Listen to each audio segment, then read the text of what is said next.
Frid och shalom älskade vänner och välkomna till morgonsändningen idag. Ja, bakom mig här så har ni ju då västra muren i Jerusalem. Där har man ju stått. Ser ni de där små lapparna som är instoppade där? Det är bön till Hashem, som man säger då om Israels Gud.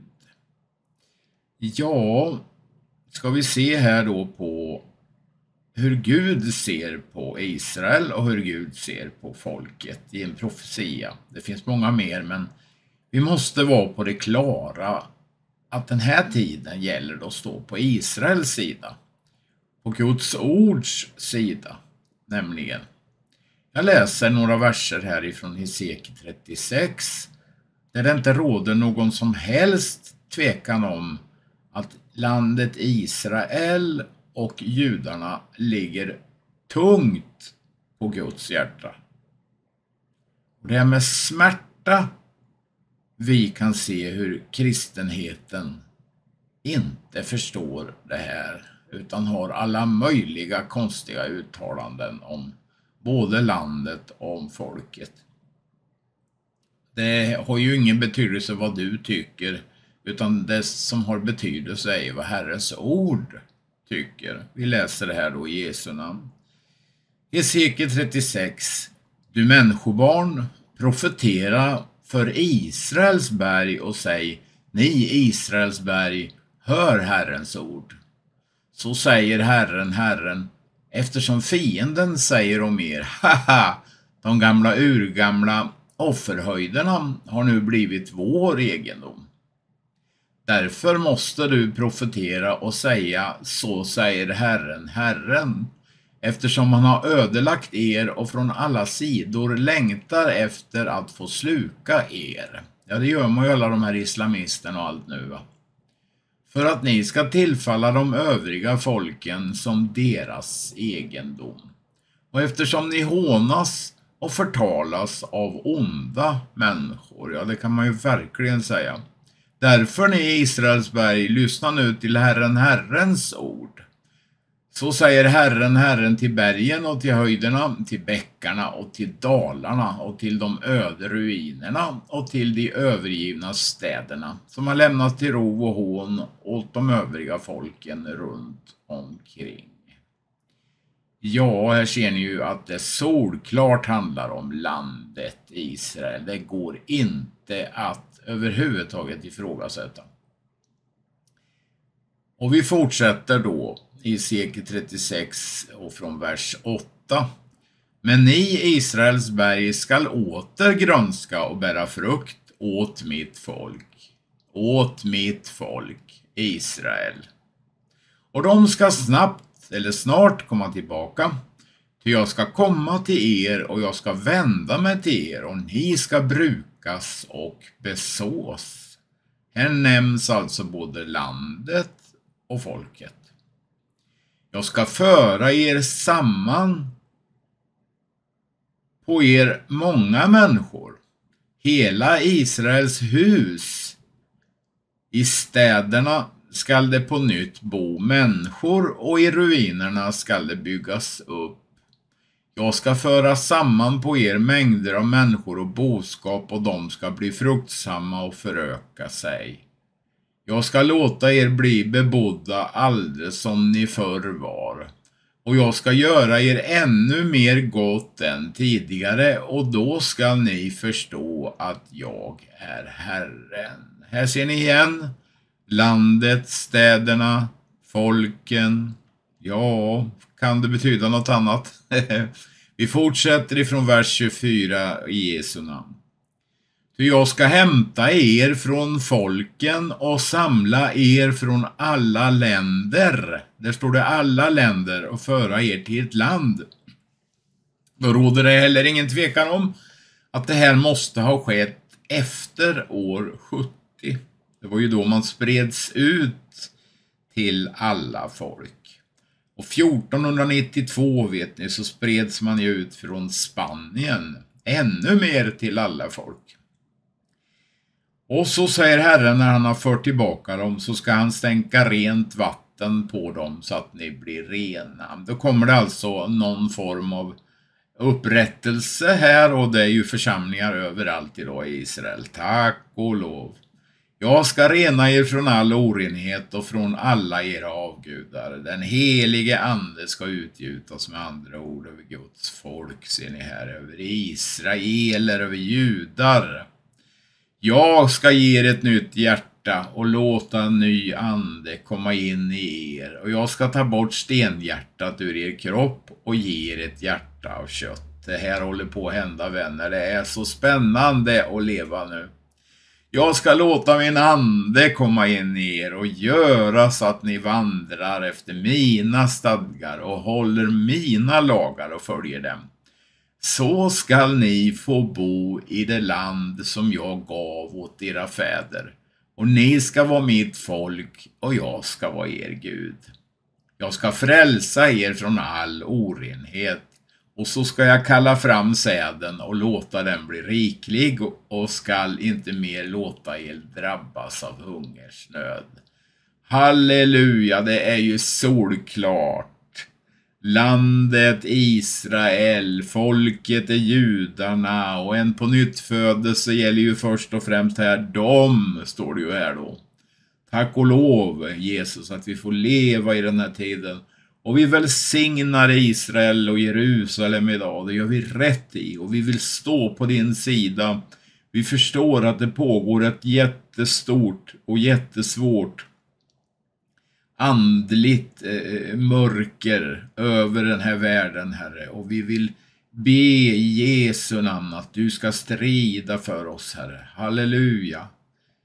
Och då följer här då klippen till slut. Håll till god, och så hörs vi under dagen. Amen. The Hamas-Israel war, and I'm Yair Pinto reporting to you from Israel. The fighting in the Gaza Strip continues, and during the holiday of Hanukkah, the IDF transported 800 Chanukiot menorahs into the middle of the Gaza Strip so that the Israeli soldiers can light candles. These menorahs are really special because they were decorated by the Israeli children that were removed from their houses in the Israeli communities surrounding the Gaza Strip when this war began. Together with the candles of the menorahs, the Israelis delivered letters and wrote greetings to the soldiers. The soldiers were really touched and encouraged by this holiday gesture.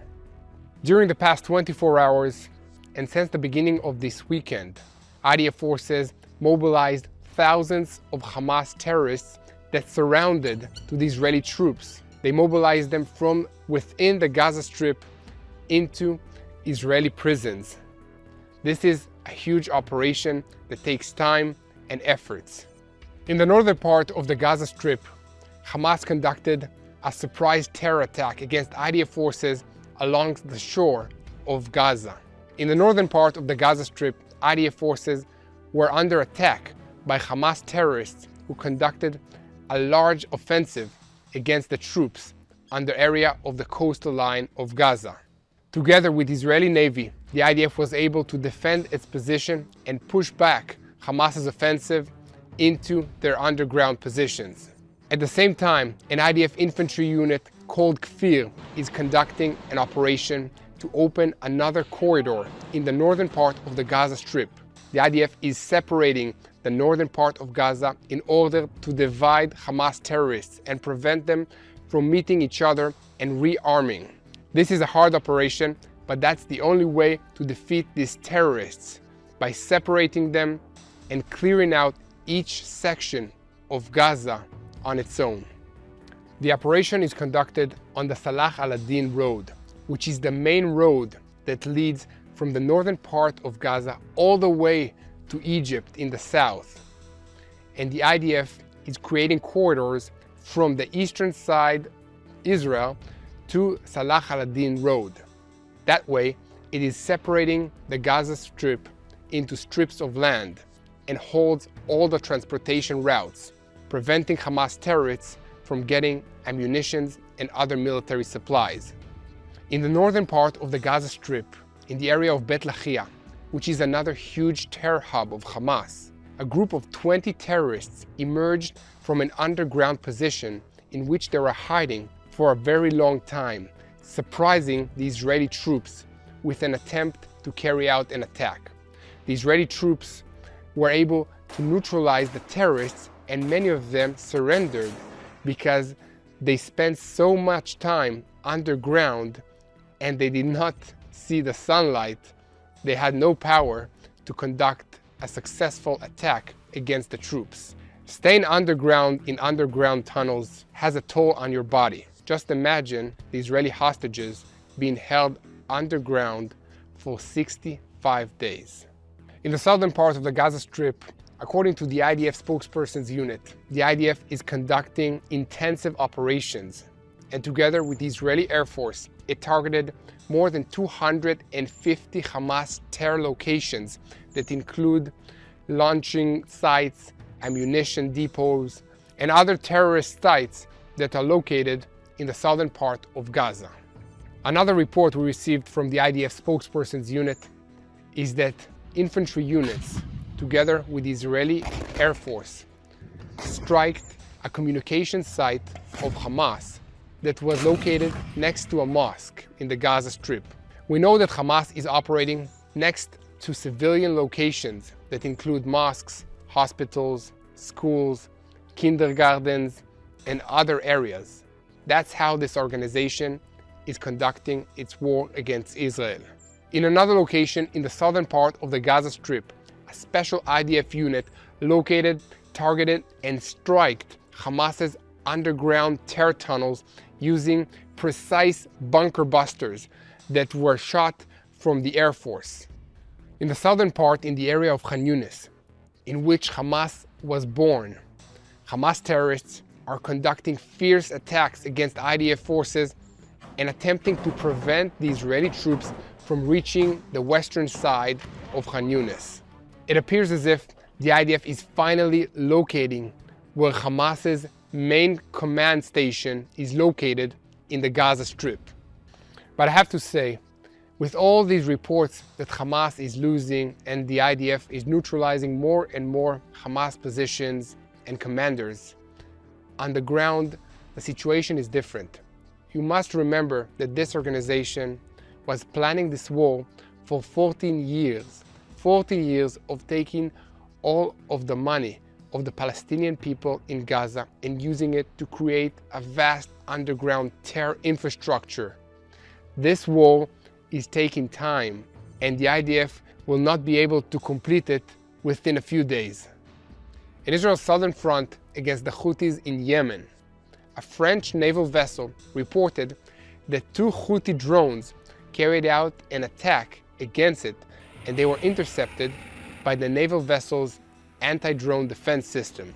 We see that Iran is conducting attacks against all the allies of Israel and the United States in the region, and it uses its proxies, the Houthis, Hezbollah, Hamas, and other Palestinian terror elements in the West Bank area of Judea and Samaria.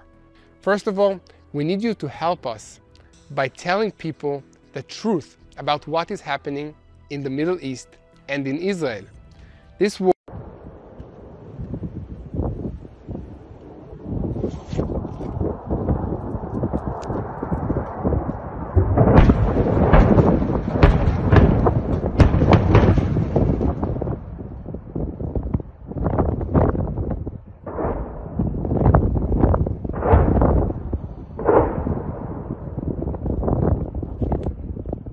اليمنية تعلن عن منع مرور السفن المتجهة إلى الكيان الصهيوني من أي جنسية كانت إذا لم يدخل لقطاع غزة حاجته من الغذاء والدواء.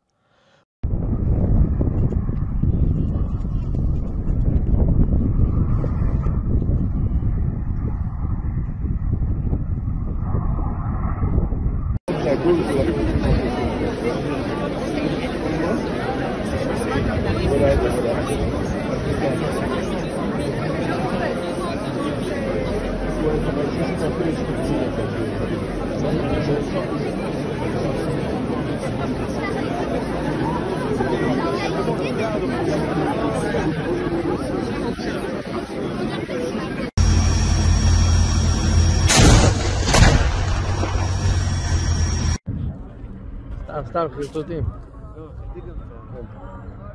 וואו!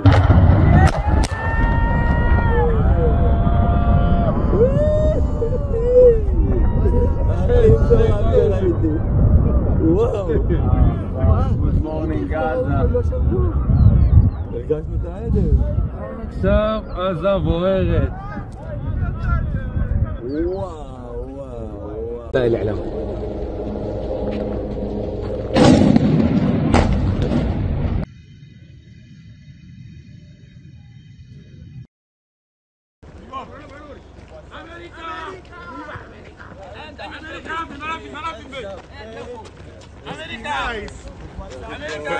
Where are you guys from? Africa. Africa, where? What country? What country? Togo. Guinea.